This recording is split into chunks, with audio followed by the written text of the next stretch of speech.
For a band that hasn't received much radio airplay and whose CDs are tough to find in the local music stores, Emmy the Great has still managed to grow a fan base here in Singapore.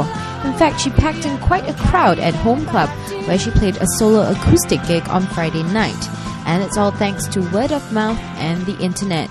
We heard about her through our friend Rachel. She introduced us and she gave us the link, MySpace, and so that's how we got to know her. So Rachel, how did you find out about Emmy the Great? I have a friend who works for Love the Music. Okay. Yeah, so he told us about the event, so I tried to tell everybody who I think would like her music, which is 3 of them.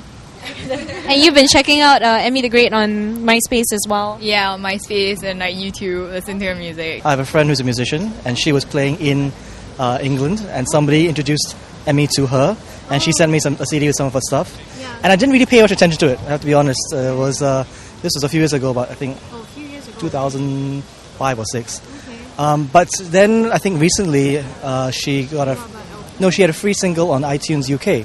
Right. And I downloaded that. I thought that sounds very familiar. That sounds very nice, very pleasant. Yeah. And since then I've been following her. And that was First Love, is it? I think so, yes. It was really random. Like 2 years ago, I was taking O-levels, right? I was just browsing through all the songs, and I found Emmy the Great. The first song I heard was the City Song. Yeah. Just because I went to her MySpace, I saw that she's coming over to Singapore.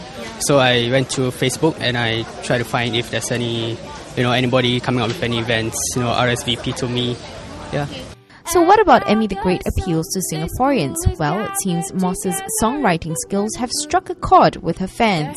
That, coupled with the fact that she's cute to boot, has helped her become an internet sensation in Singapore. I think she's really easy to listen to. It's not like one of those kind of artists where they can get irritating if you put them on repeat. So yeah, you can put her on repeat and it's not irritating. It's like really soothing and nice, and yeah, I really like her voice. It's easy listening, indie folk, and yeah, you can play it on repeat. It's very nice to listen. Okay. And you? I like how she's very honest.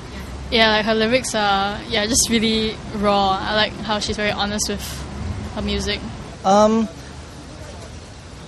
It's honestly hard to answer because she's got a kind of a unique sound.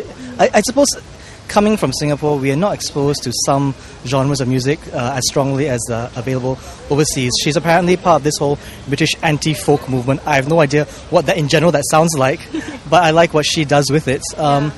It's kind of a throwback to, I guess, the 70s singer-songwriter style of performing, but with a very modern take on her lyrics and on her sensibilities. I like her lyrics. I like that she her voice and all that, and she herself looks so demure and sweet and everything, but actually her lyrics are quite sarcastic and witty and pointed and that kind of thing. And all of them each had a favourite song that they hoped to hear at her gig. I like Edward the Deadwood. And what about you? First Love. And you? Same. First Love. You? I like Where's My Mind, the cover she did, yeah. The City Song, which I'm pretty sure will be there because it was on her EP and as well as her album. Okay. If she's going to do requests, I might ask for something off her original demo album, but I don't know. Your favourite track out of her whole list of EPs and her new LP? Actually, there's quite a lot, but I would say MIA is the most underrated songs from her. MIA, is that? Okay. City Song, I guess. I mean, she sounds very honest and down to earth, so I really like her, yeah. Well, if you're a fan and you want to know if she played your favourite Emmy the Great song, stay tuned, because Razor TV was there to catch her live performance.